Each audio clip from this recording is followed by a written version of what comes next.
दादरमध्ये पुस्तक प्रदर्शनाचं आयोजन करण्यात आलेलं आहे आणि त्या ठिकाणी राज ठाकरे पोहोचलेले आहेत।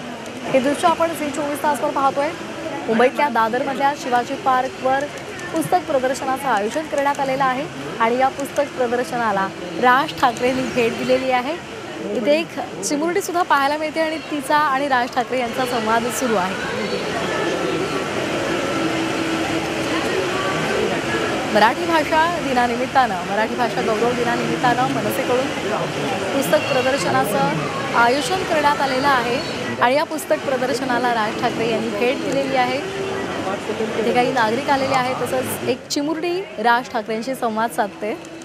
ही दृश्य आपण झी 24 तासवर पाहतोय। मराठीमधली विविध पुस्तकं या पुस्तक प्रदर्शनामध्ये मांडण्यात आलेली आहेत आणि या पुस्तक प्रदर्शनाला राज ठाकरे यांनी भेट दिली आहे। मराठी भाषा दिनानिमित्तानं मनसेच्या वतीनं अनोखा उपक्रम दरवर्षी इथे राबवला जातो। एका कार्यक्रमाचं आयोजन सुद्धा मराठी भाषा गौरव दिनानिमित्तानं इथे करण्यात आलेलं होतं। यावेळी विविध मान्यवरांनी कविता सुद्धा सादर केलेल्या होत्या आणि त्याच वेळी या पुस्तक प्रदर्शनाला सुद्धा सुरुवात झालेली होती आणि आता या पुस्तक प्रदर्शनाला राज ठाकरे यांनी भेट दिलेली आहे।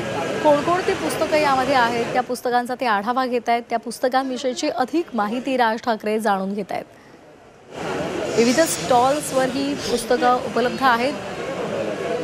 मराठीमधील साहित्य खजिना या पुस्तक प्रदर्शनाच्या माध्यमातून सर्व रसिकांना उपलब्ध करून देण्यात आलेले आहे आणि या पुस्तक प्रदर्शनाला राज ठाकरेंनी उपस्थिती लावली।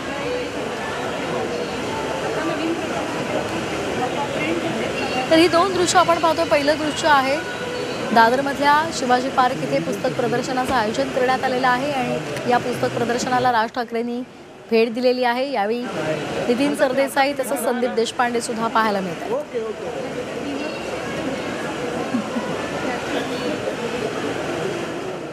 राज ठाकरे हे साहित्यप्रेमी आहेत, कलेचं प्रेम सुद्धा सर्वस्वी आहे, वाचनाची तर त्यांना प्रचंड आवड आहे आणि त्यामुळे मनसेच्या वतीनं आयोजित करण्यात आलेल्या या पुस्तक प्रदर्शनाला त्यांनी भेट दिलेली आहे।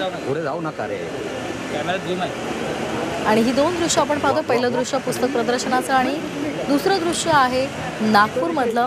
कोरटकरांच्या पत्नी त्या ठिकाणी पोलीस ठाण्यामध्ये पोहोचलेले आहेत, ते दृश्य आपण पाहतोय।